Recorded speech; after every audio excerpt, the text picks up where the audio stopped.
Welcome to the Dynamic Leadership Daily Live series. Today I'm going to talk about a powerful tool that's been around for over a century, and I'm going to unpack why it is so powerful as a lever in making dynamic leadership practical and actionable. In most leadership and communication training, questions are treated as tools for insight, ways to help someone think more clearly after emotion is already formed. Dynamic leadership uses questions differently. A well-timed question changes what the brain believes. It's solving in the moment, and that alters the emotion before it fully forms. The network of neurons is constantly predicting reality. When it becomes certain that a threat exists, the system narrows toward rigidity. When overwhelmed, it expands into chaos. Between those two states is coherence, focus, and engage, where clear thinking and effective action become possible. The goal is not emotional control. The goal is steering the trajectory early enough that control becomes unnecessary. It's a huge point. Rapid recovery is what creates the appearance of stability. The brain may briefly initiate a reaction, but trained interception prevents it from becoming behavior. To observers, nothing happened. To the individual, it feels like presence rather than suppression. This is why dynamic leadership operates above regulation and before regulation rather than after it, influencing activation instead of repairing consequences. Questions in this model are diagnostic and regulatory levers, but regulatory closer to the prevention side rather than the corrective side. They interrupt automatic pattern completion, reveal direction of escalation, and allow the leader to guide the system back toward coherence in real time before any damage is done. I'm talking literally in hundredths of a second, tenths of a second. Stability and presence doesn't mean no reaction. It means correction happened faster than anyone could see. Before we explore specific emotional intelligence questions, I'd like you to keep three anchors in mind. One, we're steering emotional formation, not managing emotional aftermath. Stability is usually rapid recovery occurring before expression. The objective state is focus and engage, not calm and not intensity. It's focus and engage. That's what we're after.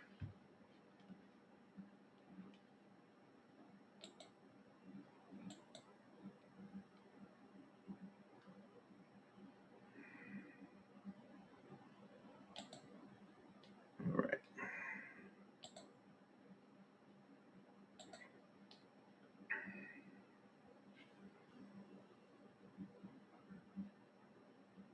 All right. What I'm going to do first is take a look at the at what's going on to set up the conversation about questions.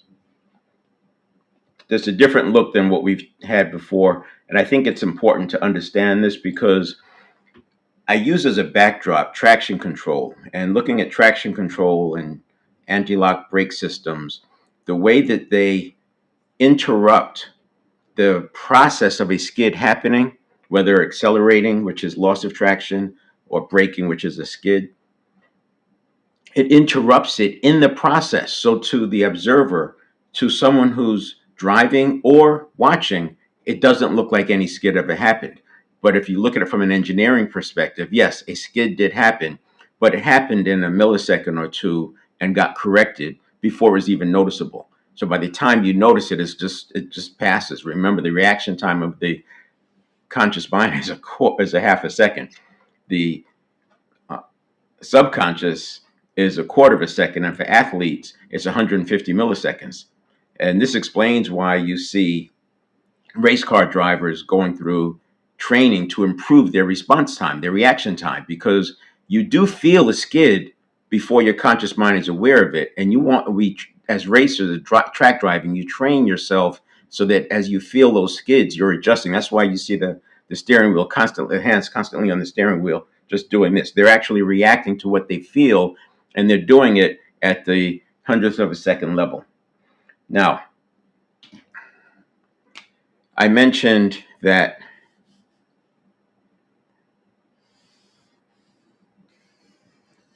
we have There's 3 zones here.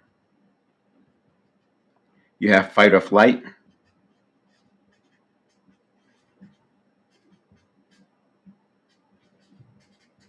You have coherence.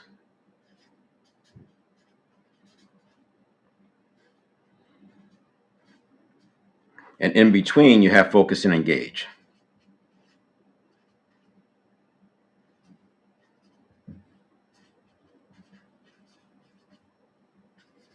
And this is where we want to be. It's not flow. I've used the terminology flow just to simplify it, but now that we're getting into making it practical and what leaders are going to do, remember, this is leadership, taking dynamic leadership from personal leadership to leading others. So I want to get more specific with the language, because a flow state is something that you're involved in a particular process, and you may not need intensity. You may not want to be intense at that moment. It's more of a lower level that's sustainable for a long period of time. Focus and engage is different, because you can be very intense and focus and engage. You can be very calm and focus and engage. That's why calm or intensity is not the objective. It's focus and engage. And that's a shorter period of time. You get it resolved, and that ties into the 7-step reset. 7-step reset is the foundation of dynamic leadership, because we're resetting the conditioning from what we had from 0 to 7 to something that aligns with our quest. If you think about a graph,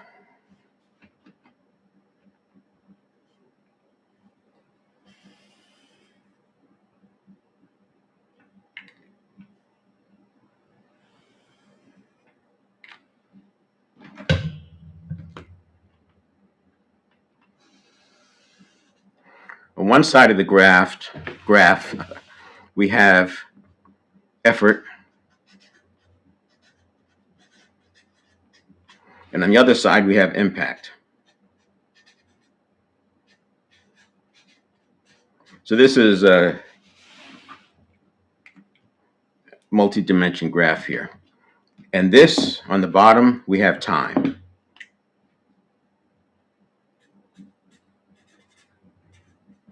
And I'm going to list the time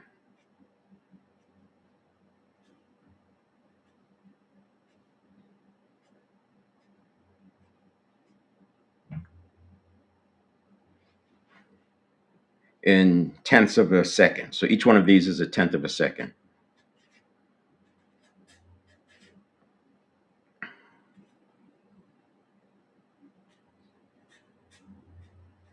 Etc.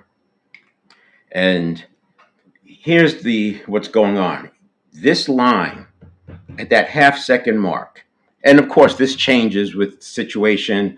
If a person's already triggered, their conscious reaction time will be a lot faster. Their subconscious will be faster. If you watch somebody being triggered or responding to a phobia, you see that reaction time happening a lot faster. But the general externally accepted answer is a half-second. So we have a line here. This line is at the half-second mark. When you make changes on the network of neurons side, which is what this is over here. Let's fix this slide. All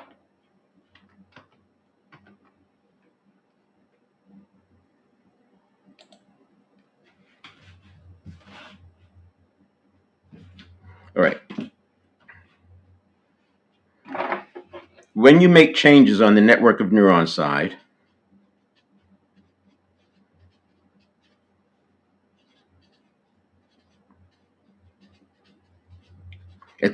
it's so much faster, like hundreds of thousands of times faster than when you make them on the conscious mind side.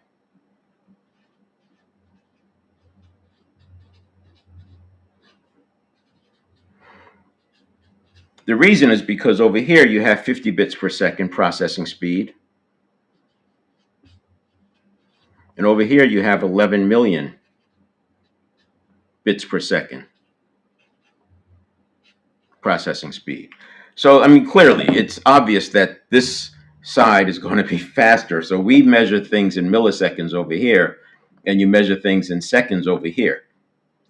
And these tenths of a second, 10 tenths of a second, are my 1 second model. What I'm doing is I'm simulating my 1 second model there. And the 1 second model has 7 phases. I'll show you that in a slide. But here's what I want to point out. On this side, the effort is very low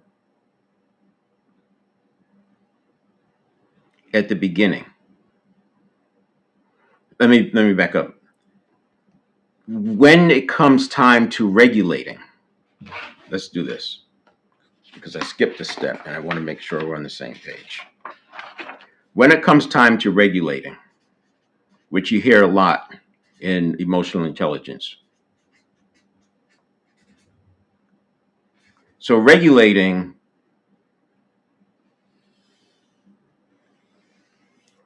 is this process that includes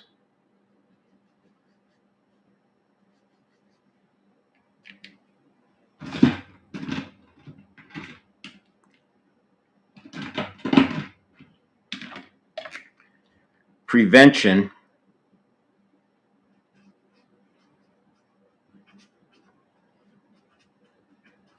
and I don't mean prevention of something happening, I mean prevention of escalating.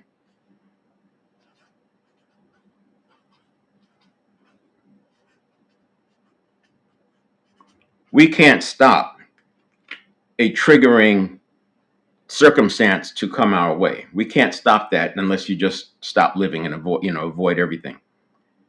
But you can prevent the escalation that follows that stimulus. Over here we have corrective.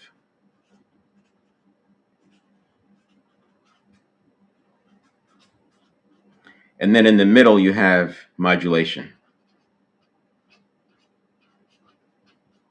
So when we talk about emotional regulation, we can be talking about any one of these phases. Most of the time when people are attempting to regulate, they're regulating over here on this side after the fact. Why? Because they're regulating after the conscious mind has become involved, and that's where you start seeing suppression, you start seeing hacks, you start seeing people doing different types of things, and there are some good. The breathing, implementation intentions would have worked more over here, but they may go into breathing. They may, just calm. They may settle. It's different things. You can change your attention. There are things you can do over here to help regulate. The challenge is you're correcting something that's already underway. Over here, prevention of escalation, if you can get it early enough, there's no need for modulation. And there's certainly no need for corrective action. It's happening. It's getting resolved over here. This is why I use the example of a skid. If you look at a graph at a microscope, the skid starts over here. This is the point of a skid starting, and you'll see the tire tearing in the beginning. And then after that tire starts tearing, it accelerates. Now it's slipping. And then by the time you get over here, you can still fix it here, but by the time you get over here, it's way up there somewhere. That's what it looks like through a microscope. Traction control catches it here and brings it back on track. So it corrects it and then brings it back on track. And what it's doing is it's pulsing the power on traction side. It's pulsing the power that's getting to the wheels so that the tire can get traction again. And the way it's measuring it, it's using like a stroboscope, where it's a phonic wheel, different approaches, but it's essentially something spinning and a scope is watching it. And as it slows down, as it speeds up to beyond a threshold, it knows it needs to stop it. I'm almost talking about ABS versus traction control. Traction control works in one direction. The wheels should be spinning at a known rate. When it loses traction, it speeds up above that. That phonic wheel tells the computer it's spinning beyond threshold. The computer reduces the power that's available to the wheels, but it's happening in milliseconds level, so you don't even notice it. And if you ever turn off your traction control, especially on a wet day, and you hit the gas, you will notice it very quickly. But by the time you notice it, it's already out of line. The car's already out of line by the time you notice it, because traction control is that good. ABS is the opposite. ABS is looking at a phonic wheel, same principle. And if the car is moving and the wheel gets to a stop spot with the brakes on, and the wheel gets too close to stopping, it knows that the next thing is a skid. So it backs off the brakes. It's like if you learned how to drive in the 80s, 70s or 80s or earlier, you learned pump the brakes. That's essentially is what it's doing, but it's not pumping it randomly. It's literally adjusting the amount of brake pressures to stay right on that edge of maximum traction. That's how traction control works. How that relates here is it's all unseen, and it's all happening over on this side right here. So back to this graph. In the beginning, effort in the beginning to regulate, right? To regulate in the beginning, effort is very low. And even at 0.3 of a second, it's still relatively low. It's still relatively low even at a half a second. But then at a half second, it reaches the conscious mind side. And now the threat response is already underway. And the effort increases dramatically in that first half second.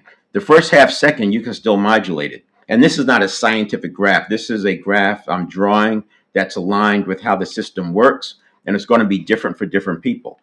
Now, conversely, impact.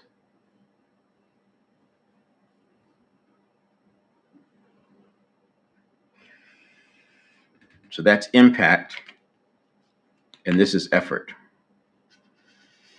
So we know what the graph is doing. On impact,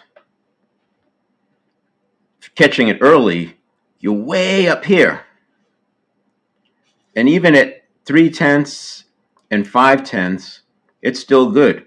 And then it hands off to the conscious mind, and the impact starts to decline. Now, you can still catch it. And this is where we do emotional modulation. So there's a modulation that happens here that's habitual. There's an emotional modulation that happens over here that's conscious mind. It's directed by the conscious mind. Both of them do the same thing, except that one is happening like traction control happens under the radar, and it's habitual because you notice a sensation coming up and you automatically modulate, emotionally modulate. And that's just a learned behavior. And then you have the conscious mind side. And so we start here, obviously, and work our way so we can get modulation over here. So that's the view that I wanted to have. And yeah, so that's the story that we're doing with dynamic leadership. We're doing it over here. What I wanted to say about the traction control is that the word dynamic comes into play because with motorcycles, as they lean, there's the amount of traction in any direction is reduced because it's now being separated with vectors. There's a vector going this way and a vector going this way. So the traction has to be shared between two vectors. So you have 100% traction straight up and down. When you're leaned over, you may only have 30% of your traction to stop a slide to the side. Same with braking. If you're braking, you may have 100% while you're straight up and down. But as you lean over, you may have 70% of your traction available for braking. That's so the dynamic comes in because it's looking at the lean angle and it's adjusting the traction control sensitivity real time based on the lean angle. And there's different ways of doing it. You also do it just with the phonic wheel, but the ideal way, or the one that's more common, is just literally having the computer. The same way if you take your phone and do level, you can tell how many degrees it's leaning. So it's that same concept. When the motorcycle leans, it changes the sensitivity of the traction control.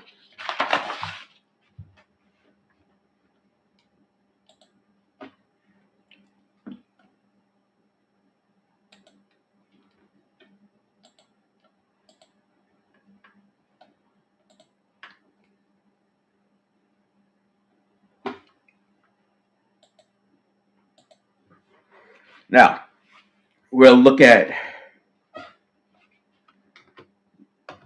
how this works, because I said in the introduction that most leadership and communication, it talks about questions. And I said in dynamic leadership, we use questions differently. So let me just do a quick refresher on questions. First, this is aligned with emotional intelligence, and I don't take anything away from emotional intelligence. It's just that when emotional intelligence was created in the mid 90s, the the access to the brain scanning tools that teach us about myelin and synapses and synaptogenesis, that pruning process, and uh, how neurotransmitters actually change mood and how they amplify, how dopamine can amplify the signal. It's not just a habit formation neurotransmitter, it also amplifies the system. So the more neurotransmitter you have, the stronger your signal can be, the more you can get out of a muscle. So plateaus, when you're in weightlifting, those plateaus that happen, they're less about muscle and more about neurotransmitter signal, because the brain is always working to have efficiency or stability at status quo. And what we are doing with dynamic leadership is using that same system, but to have stability at allostasis. So homeostasis would be at status quo. Allostasis would be an upward trajectory. And what the leader is going to do is manage that trajectory real time using dynamic leadership. And the same way that a motorcycle's traction control waits for the motorcycle to lean before it engages and then adjusts the sensitivity to the traction control, so does a leader. You can't do it until something happens. You engage when something happens. And that's why it's important to know that the earlier you do it, the more powerful, the greater, the less effort and greater the impact. So this is what we're dealing with all the time. Anytime you're a leader and moving from one place to another, moving a team from one place to another, this is what you're going through. We have a comfort zone that's very common and understood. And then this barrier is very difficult. And here's when you're trying to cross this barrier, this is where you get people going back to what they've done before. They come up with reasons why it doesn't work. I remember in sales training, getting someone to call, you have all this call reluctance in here that you have to work through. I used to take people out and we would go, I would be demonstrating, doing cold calling on businesses. And I'd walk in the door, I'd let them go first. And then I'll say, you got this one. And sometimes I wouldn't even go in. I would just stay outside so that they could do it and only focus on the customer. And sometimes, on the extreme, they turn around and run back out. Doesn't mean that they're not going to be able to sell, but it just tells me what I'm dealing with. Other times they rise to the occasion and they come out, their eyes are big and they're excited and they want to do it again. Other times they're very introspective. They're, well, I could have done this better. It doesn't matter. The point is I had to get them through this and all this noise. And that's call reluctance. And if you wait for somebody to be ready to make cold calls, you'll be waiting a long time. If you do what I just described, it happens very quickly. But this happens every time you're going to break through. This is why you see so much incremental when it comes time to making a transformation, because the transformation means breaking through, and a breakthrough is to break with what was the norm before. That breakthrough is combined with confusion, it's combined with cognitive dissonance, it's combined with fear, because excitement and anxiety can have the same signature.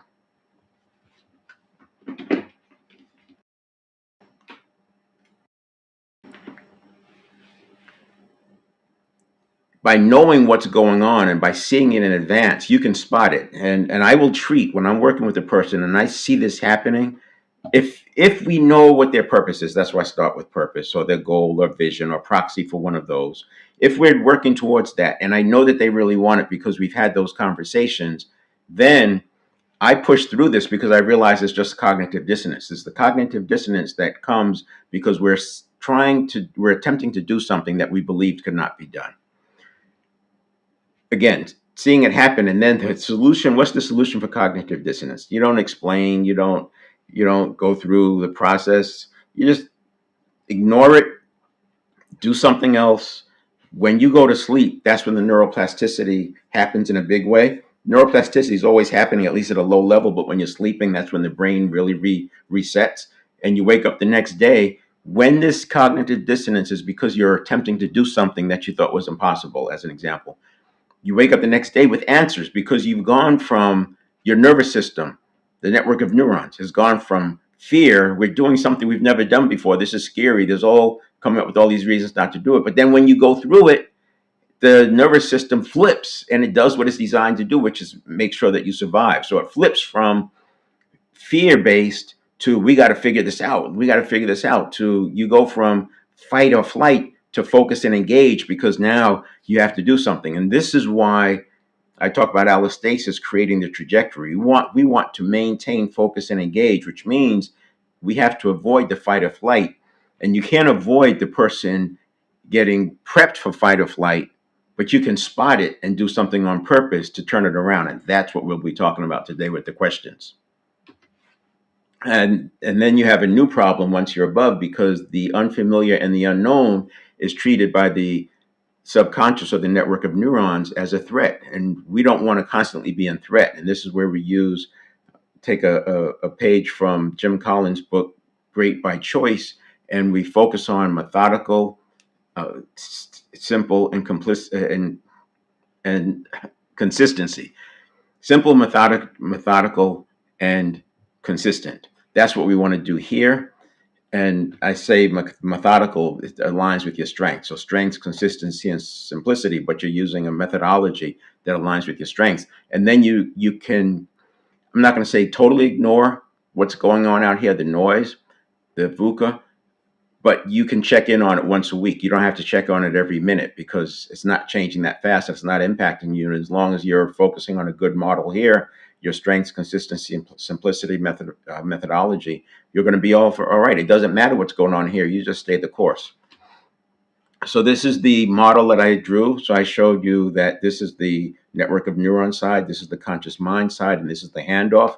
And so this side here, low effort, low effort, right? And it grows. But over here, it also you have high impact, and then the impact decreases as you get to the conscious mind side. And I'm tracing the drawing that I did earlier. And this is what's going on. So if you take the first 600 milliseconds, and the reason I say 600 milliseconds is because that first, while it's a half second reaction time for the conscious mind, that first 100 milliseconds or so is pre-listening. This is that pre-listening. It's pre-subconscious, pre-conscious. It's just the network of neurons observing central nervous system in the brain, observing what's going on so it can predict what's likely. Neuroscientists tell us that the brain is more of a prediction machine than a reaction machine. It's predicting, and then when the thing happens and it's aligned with the prediction, that's a good thing. When the thing happens and it's more demand than the prediction, then that's where the brain creates more neurotransmitter, and that's how we live into the allostasis.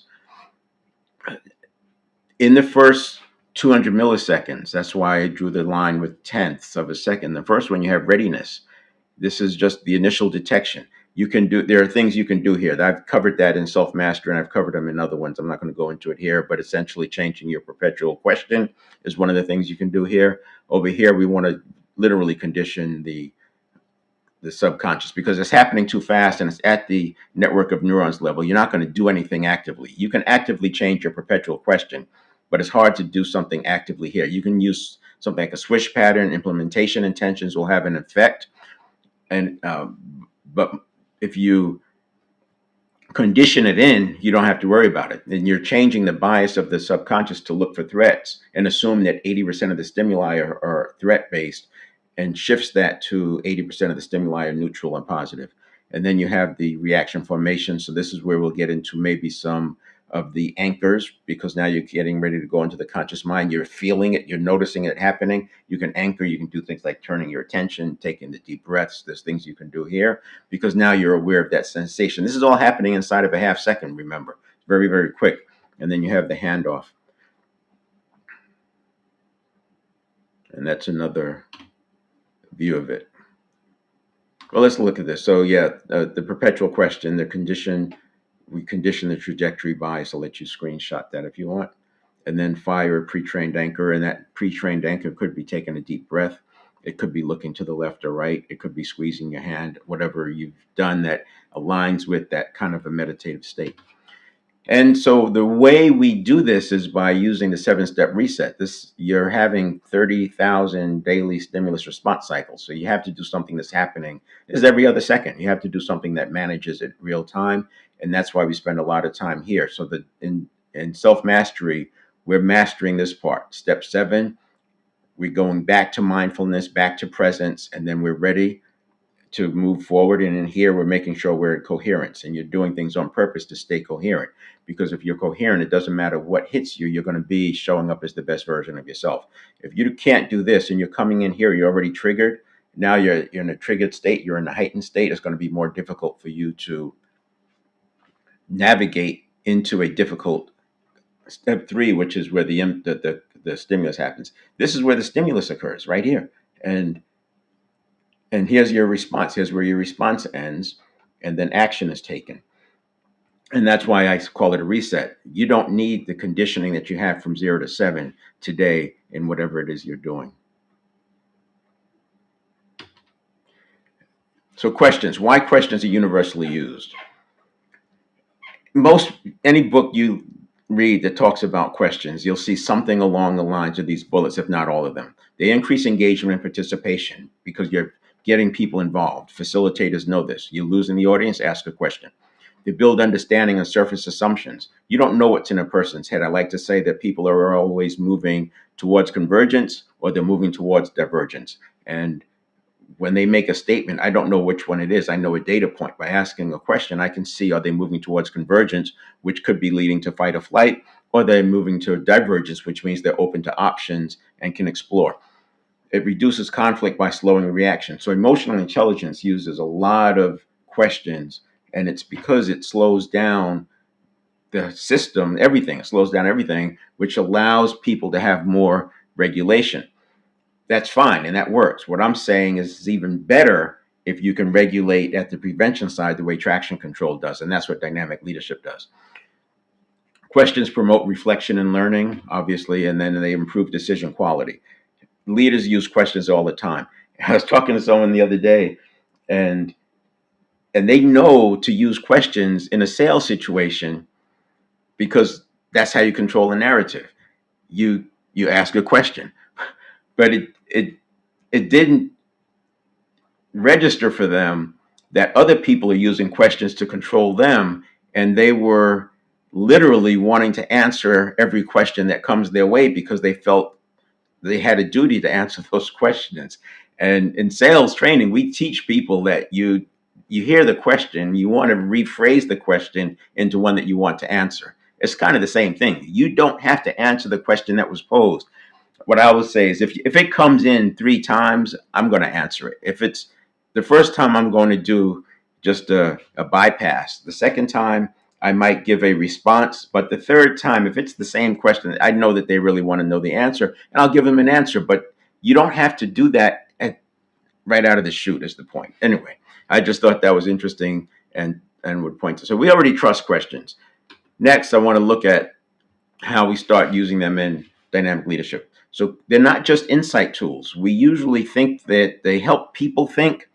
They also help us think, but they help people stabilize. And remember, I was talking about coherence and modulating and regulating. Questions can help with regulating. Changing the perpetual question changes the nature of your reaction to a given to the unknown stimulus that you know is coming at some point. So a well-timed question interrupts automatic reaction, but you have to catch it early enough. If you're already scaling and escalating, a question is not always going to do it because there's too much fear in the system. The brain shifts from defending to gathering data. This is what I'm talking about. If a person is converging, I want to ask them a question. When I say converging, moving towards fight or flight. And when I say diverging, I mean moving towards coherence and possibility thinking. So if I see a person converging, I will seek to ask them a question that takes them up a level into a bigger picture. Because usually, if they're converging, they're focusing on what is this going to mean to me today? We want to shift that, or what is it going to mean to me this week? We want to shift that and bring it into the context of the bigger picture. What's the bigger positive context? And it's not reframing at this point. It's just getting them to shift their attention off of this one little inconvenience and catastrophizing on an inconvenience to recognize that that inconvenience is going to be gone by tomorrow because of whatever, it depends on the situation. The answer reveals emotional trajectory. That's what I was talking about. I get a data point. The next question I'll know are they diverging or converging. That's why a lot of coaches, you'll hear them when somebody comes online to ask a question, like on stage or whatever in a live event, they always ask a follow-up question because they need to know which direction they're going. The leader is steering state, not extracting information. That's important. That's a big difference in how questions are talked about before. We are in dynamic leadership, we are steering the state because you're doing it at the low effort, high impact side of the equation. The question is not reflection, it's intervention. This is how we take what we know about self mastery and start applying it, because I can't change the other person. I can create an environment that allows them to lean into their desire to change because it's meaningful for them.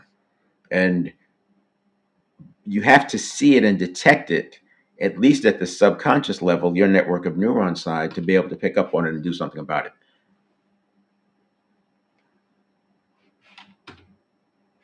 So, what the brain actually does, the brain predicts first and reacts second. The mind constantly predicts what is happening, or I should say, the brain is constantly predicting what is happening. Certainty increases emotional intensity, and a question forces model updating. So when you feel certain, and this is where people argue about something that doesn't even make sense. You've heard arguments, and they're just arguing, don't even know what they're arguing about, but they know they have to stay on this point. The thing could be debunked, and this is where you have people attacking character because there's so much emotional intensity behind it. They have no counter argument, so they attack the person's character, or they do the whataboutisms or whatever.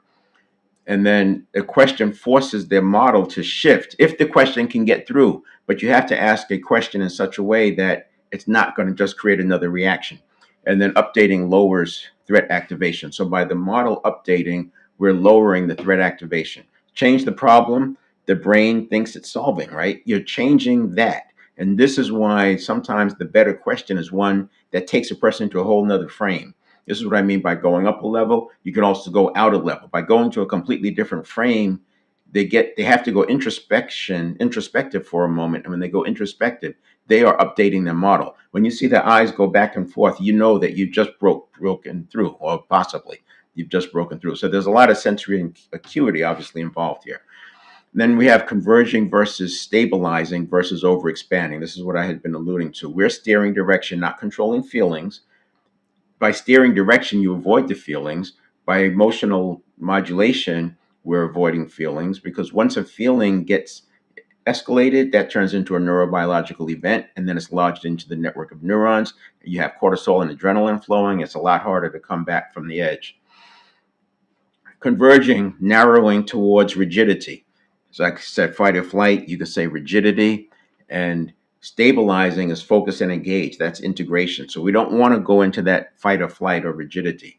The other way of narrowing or overexpanding is chaos. So these are the two sides of coherence. You have rigidity on one side, chaos on the other. One is coming from getting too narrow. The other one is overexpanding. This would be the catastrophization. This is where I said a person is worried about what option is going to come. So they have a situation and there's 5 potential outcomes. One outcome is positive for them. 4 outcomes are negative, and they catastrophize by looking at the 4 outcomes. They worry about them.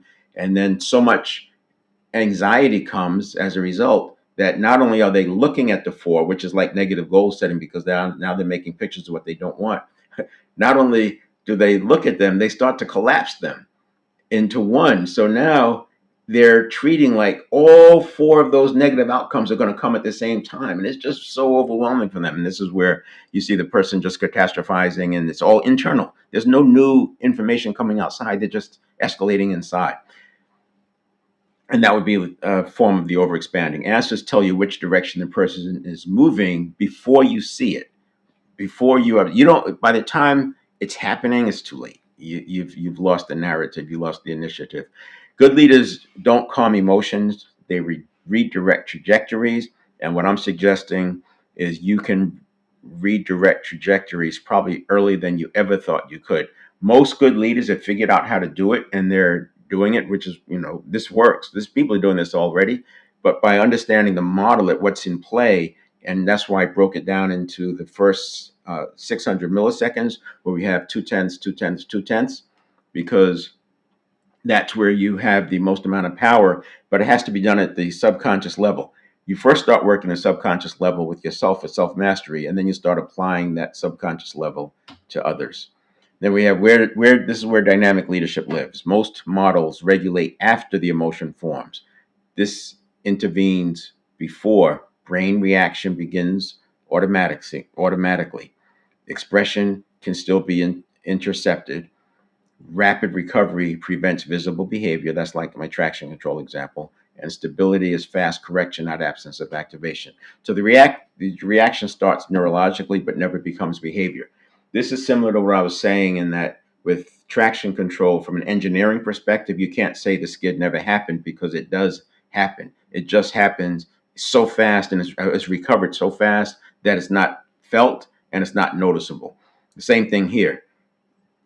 It looks like stability, but you had a neurological change, but it's just that you recover so quickly that it doesn't turn into anything. The operational method, every question performs three operations: interpret pattern completion, diagnose regulation direction, and select the next intervention. So we want to broaden the focus or deepen accordingly. Like, that's going to be something that you adjust. Dynamic leadership is real-time steering of emotional formation. So here's a table. Before behavior forms, there's a brief preconscious window where prediction and arousal can still be redirected. That's what we're talking about. Leadership works best when it acts inside that window, not after reaction. That makes sense. So the mechanism, automatic reaction begins. This is early on, right? Predictive threat appraisal activates, interrupt with a question. Prediction is suspended. Brain shifts to data gathering. It slows escalation. Then you have the direction is revealed. Rigidity, integration, chaos become visible. You can see what direction you're going in, and then you can choose your response type from there. So this is a dynamic feedback loop system. You're asking questions and watching what's going on. Emotional trajectory is altered, and then expression prevented or reduced. This is what I mean when I say the neurological shift may have happened, but it's not visible, and it doesn't create any sensation for the person. Expression prevented or reduced, guide the conversational path, and then stability emerges. Rapid recovery before behavior, and it appears as composure. So this is that cycle that we're talking about. And the more you can do this with yourself, the easier it becomes to do it with other people. And I want to take a look at a live example here.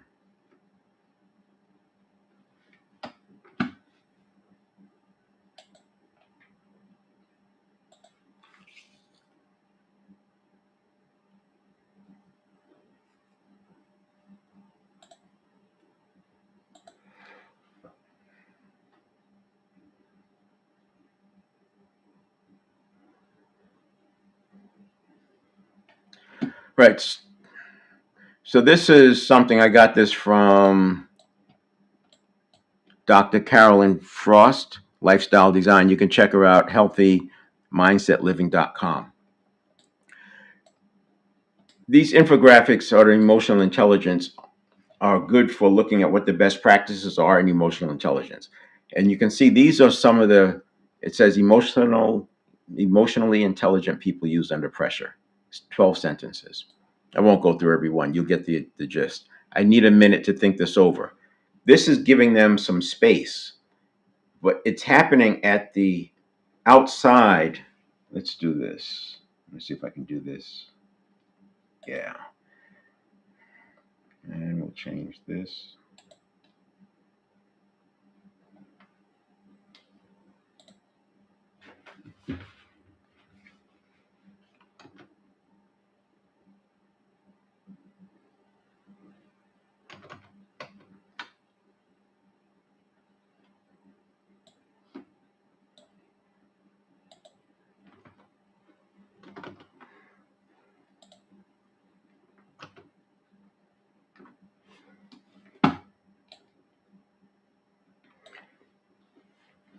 So you have, I need a minute, right?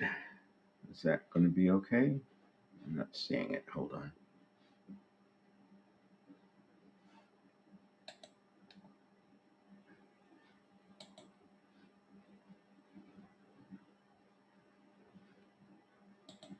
All right. I lost my dot. That's right. Now, I need a minute to think this over. What's happening is typically people are doing that over here because they've already become aware of it. What you can do though is you can build this in as a habit. I would not try to build in all 12 sentences. I find the one that you like. Help me understand this. You might have two or three. Speakers use this. If you watch public speakers, they'll do this. They'll slip into facilitation mode where when they're like in the Q&A where they're answering questions. They have these pre-programmed or conditioned responses. So let me make sure I understand you correctly, and then they'll restate the question.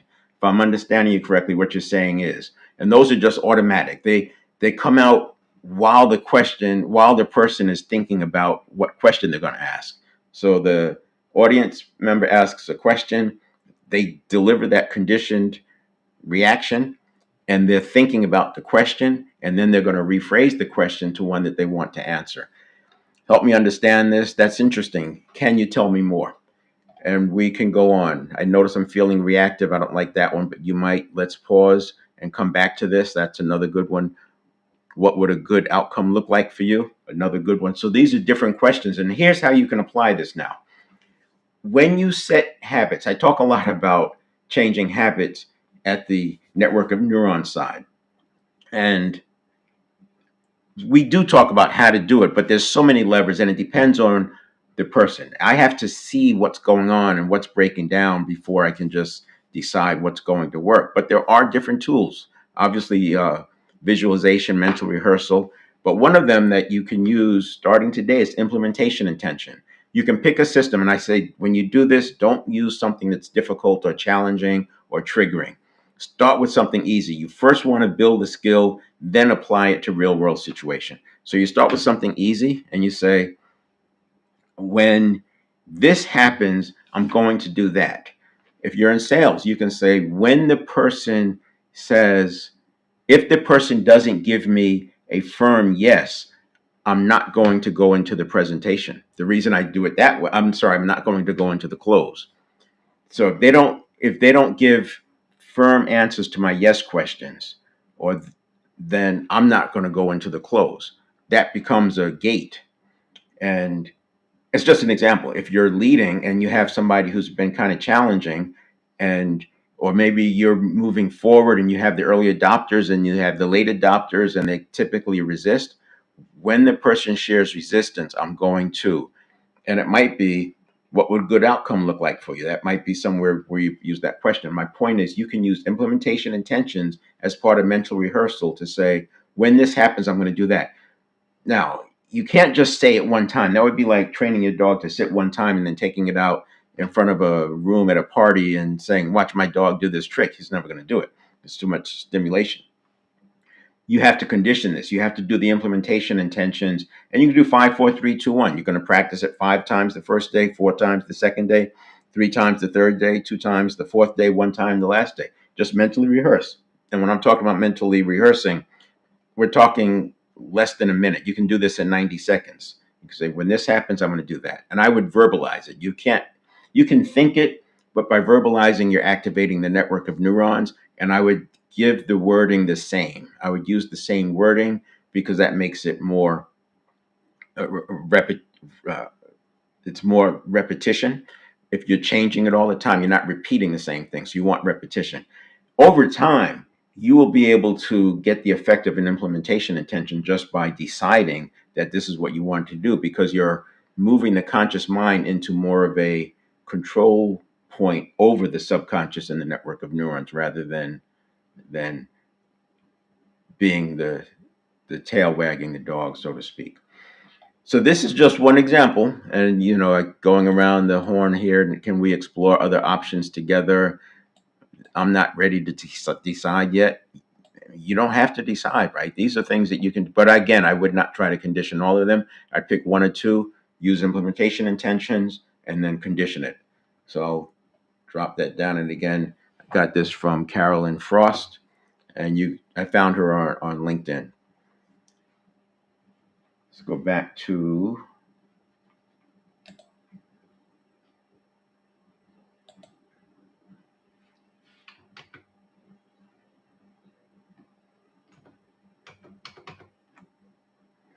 and so that's the effective leadership is not managing reactions after they occur. It's it's shaping the trajectory early enough that regulation happens before behavior ever forms. That's the thing that we're doing here.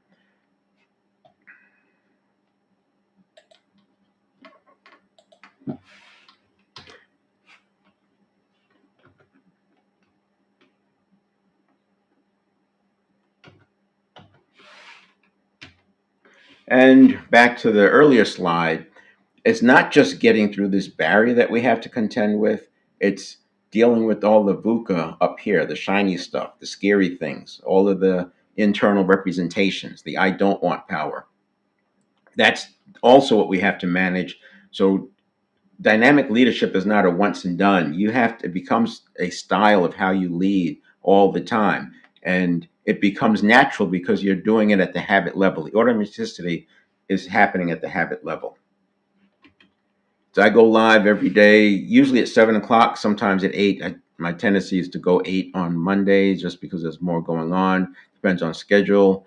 And this week I may not, it'll be different because I'll be out of town, and we'll see how things work. I'm experimenting, trying to upgrade my mobile situation because I needed something to lock in on a signal, and I think I have a really good hotspot that should work anywhere now because I go into the mountains, and in the mountains you never sure what kind of signal you're going to get. Anyway, that's I do this live, and then February is one-to-one leadership, and then March will be executive leadership, setting the climate. And it all comes back to what we were talking about today, this dynamic leadership. So I'll be using these examples over and over, and I'll introduce things that you can do on purpose. Then I have a workshop on the 26th, and this is where we teach the self-mastery. So this is foundational to dynamic leadership. You can go to 7stepreset.com/mastery, or that link at the bottom of that slide also works, but the 7stepreset.com/mastery is easy to remember. And we cover the exercises real time. This is all live, no AI, no recordings. It's all live, and it's interactive. So you actually you actually practice the different levers and drivers that we use to have that control, that agency and personal leadership.